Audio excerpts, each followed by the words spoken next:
Assalamualaikum warahmatullahi wabarakatuh. Halo teman-teman. Perkenalkan, kami dari kelompok 10. Di sini kami akan membahas materi tentang pernikahan di dalam Islam.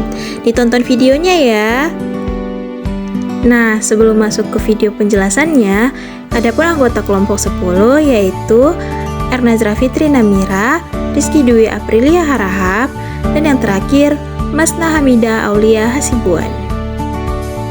Adapun materi yang akan kita bahas pada pertemuan kali ini yaitu pengertian pernikahan dalam Islam, hukum nikah, tujuan nikah, rukun nikah dan syarat-syaratnya, kewajiban dan hak suami istri, hikmah pernikahan, mahram, dan yang terakhir adalah wali nikah. Baik, langsung saja masuk ke materi yang pertama yaitu pengertian pernikahan di dalam Islam. Kata nikah berasal dari bahasa Arab yang berarti al-jam'u atau bertemu. Menurut istilah, nikah ialah suatu ikatan lahir batin antara seorang laki-laki dan seorang perempuan untuk hidup bersama dalam suatu rumah tangga melalui akad yang dilakukan menurut hukum syariat Islam. Dalam kompilasi hukum Islam, dijelaskan bahwa perkawinan adalah pernikahan, yaitu akad yang kuat atau mitsaqan galizan untuk mentaati perintah Allah Subhanahu wa Ta'ala dan melaksanakannya menurut ritual ibadah. Sementara itu, menurut Undang-Undang Nomor 1 Tahun 1974 tentang perkawinan pasal 1, dijelaskan bahwa perkawinan ialah ikatan lahir batin antara seorang pria dengan seorang wanita sebagai suami istri dengan tujuan membentuk keluarga yang kekal dan bahagia berdasarkan ketuhanan yang Maha Esa. Nah, untuk materi selanjutnya adalah hukum nikah. Menurut sebagian besar ulama, hukum asal nikah adalah mubah, dalam artian boleh dikerjakan dan boleh ditinggalkan. Meskipun demikian, jika ditinjau dari segi kondisi orang yang akan melakukan pernikahan, hukum nikah dapat berubah menjadi wajib, sunnah, makruh, dan haram. Adapun penjelasannya adalah sebagai berikut. Yang pertama, jaiz atau mubah, artinya dibolehkan dan inilah yang menjadi dasar hukum nikah. Yang kedua ada wajib, yaitu orang yang telah mampu atau sanggup melakukan pernikahan. Yang dikhawatirkan jika ia tidak melakukan pernikahan, maka ia akan terjerumus ke dalam perzinahan. Yang ketiga ada sunnah, yaitu orang yang sudah mampu menikah tetapi masih sanggup mengendalikan dirinya dari godaan yang menjerumuskan ia kepada perzinahan. Yang keempat makruh, yaitu orang yang akan melakukan pernikahan dan telah memiliki keinginan atau hasrat tetapi ia belum mempunyai bekal untuk memberikan nafkah tanggungannya. Yang terakhir yaitu haram, yaitu orang yang akan melakukan pernikahan tetapi ia mempunyai niat yang buruk seperti niat menyakiti perempuan atau niat buruk lainnya. Selanjutnya adalah tujuan menikah. Secara umum, tujuan pernikahan menurut Islam adalah untuk memenuhi hajat manusia, yaitu hajat seorang pria terhadap wanita ataupun sebaliknya, dalam rangka mewujudkan rumah tangga yang bahagia sesuai dengan ketentuan-ketentuan agama Islam. Secara umum, tujuan pernikahan dalam Islam dapat diuraikan sebagai berikut. Yang pertama, untuk memperoleh kebahagiaan dan ketenangan hidup. Yang kedua, untuk membina rasa cinta dan kasih sayang. Yang ketiga, untuk memenuhi kebutuhan seksual yang sah dan diridhoi Allah Subhanahu wa Ta'ala.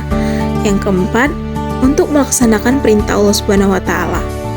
Yang kelima, Rasulullah SAW mencela orang yang hidup membujang dan beliau menganjurkan umatnya untuk menikah.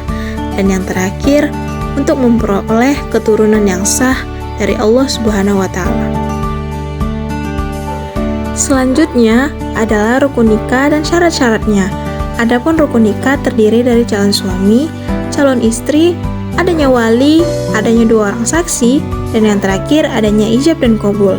Sementara syarat-syarat nikah, yang pertama beragama Islam, yang kedua bukan muhrim, yang ketiga mukallaf, yang keempat laki-laki merdeka, yang kelima tidak sedang dalam masa iddah, dan yang terakhir tidak sedang ihram haji atau umrah. Nah, di sini kita akan membahas tentang mahram. Menurut pengertian bahasa, mahram artinya diharamkan. Menurut istilah dalam ilmu fikih, mahram adalah wanita yang haram dinikahi.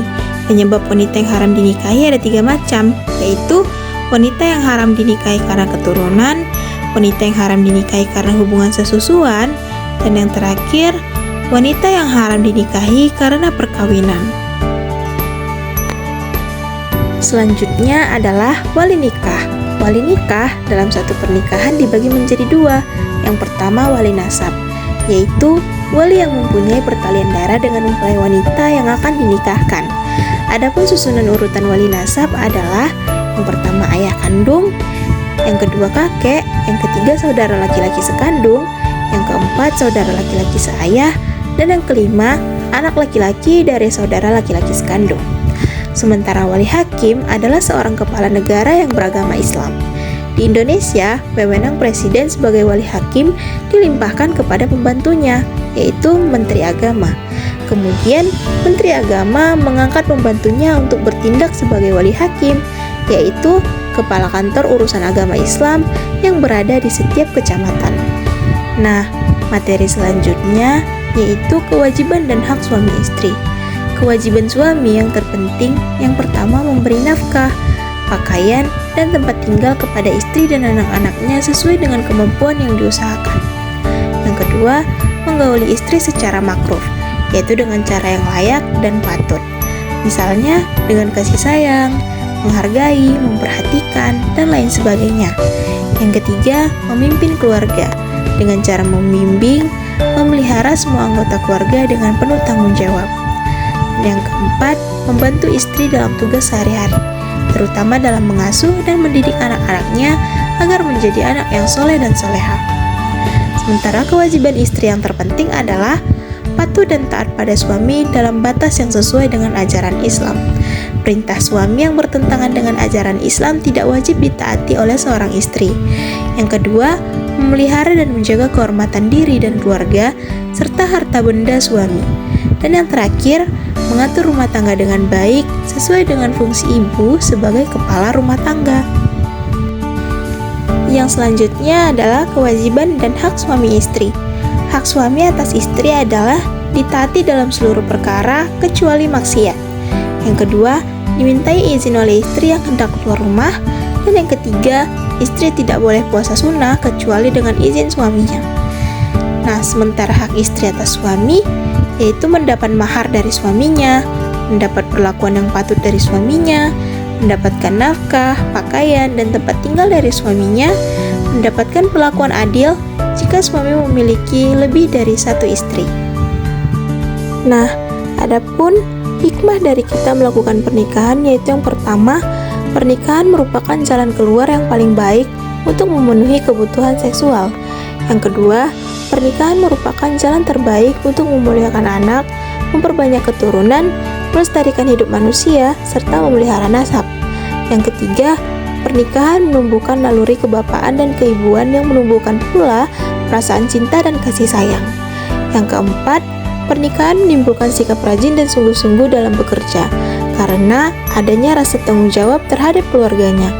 Dan yang terakhir, pernikahan akan mempererat tali kekeluargaan yang dilandasi rasa saling menyayangi sebagai modal kehidupan masyarakat yang aman dan sejahtera. Sekian penjelasan materi pernikahan dalam Islam pada video kali ini.